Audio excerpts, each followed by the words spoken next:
décide de maintenir Nabil Karoui, l'un des favoris du scrutin, en prison.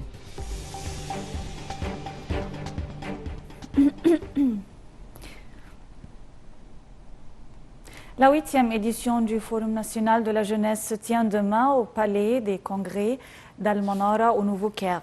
1600 personnes y participent, dont notamment des jeunes universitaires, des membres du programme présidentiel pour la formation des jeunes leaders et des jeunes travaillant sur des projets nationaux de développement ainsi que de jeunes hommes d'affaires. L'agenda du forum, qui se tient sur une seule journée, comprend 3 sessions, dont la plus importante est la très attendue session Is'al al-Raïs, ou posez vos questions au président, un compte rendu de Sherif Boussela. La 8e conférence nationale de la jeunesse aura lieu le samedi 14 septembre au Centre international des conférences Al-Manara sous les auspices du président Abdel Fattah el-Sisi. Elle réunira 1600 participants. Ceci inclut des membres du programme de leadership présidentiel, des étudiants universitaires, des jeunes politiciens, des jeunes ingénieurs travaillant dans des projets nationaux, des jeunes médecins et d'hommes d'affaires. La conférence d'une journée comprend 3 sessions, dont la plus importante demandée au président, où le président Abdel Fattah el-Sisi répondra à des questions posées par des citoyens via des plateformes en ligne. Les conférences nationales de la jeunesse sont devenues une plateforme interactive pour communiquer entre la direction politique et les citoyens, notamment les jeunes. C'est ce qu'a affirmé le porte-parole de la présidence, Bassem Radi. M. Radi a indiqué que ces conférences ont élaboré de nouvelles règles pour le mécanisme de dialogue avec les jeunes sur toutes les questions économiques, politiques, sociales et de développement.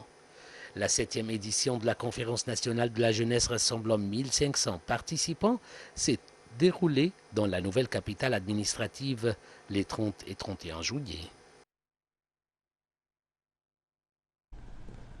Le Premier ministre Dr Moustapha Madbouli a examiné un rapport élaboré par le Centre des informations sur les résultats du plan de l'entraînement pour la lutte contre les risques des pluies torrentielles. Dr Madbouli a examiné l'entraînement effectué le 4 et 5 septembre dans l'un des villages du gouvernorat d'Assiout.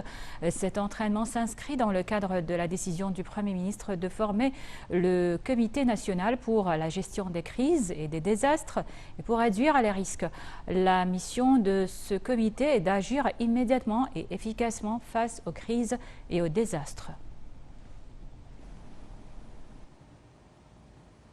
L'Égypte et les États-Unis ont lancé leur premier dialogue stratégique dans le domaine de l'énergie au Caire, et cela en présence du ministre du Pétrole et du vice-secrétaire américain à l'énergie.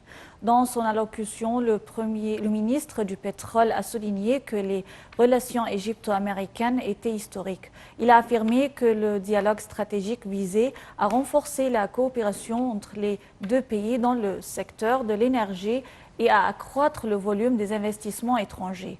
De son côté, le vice-secrétaire américain à l'énergie a indiqué que le dialogue stratégique allait optimiser la coopération entre le gouvernement et le secteur privé dans le domaine de l'énergie.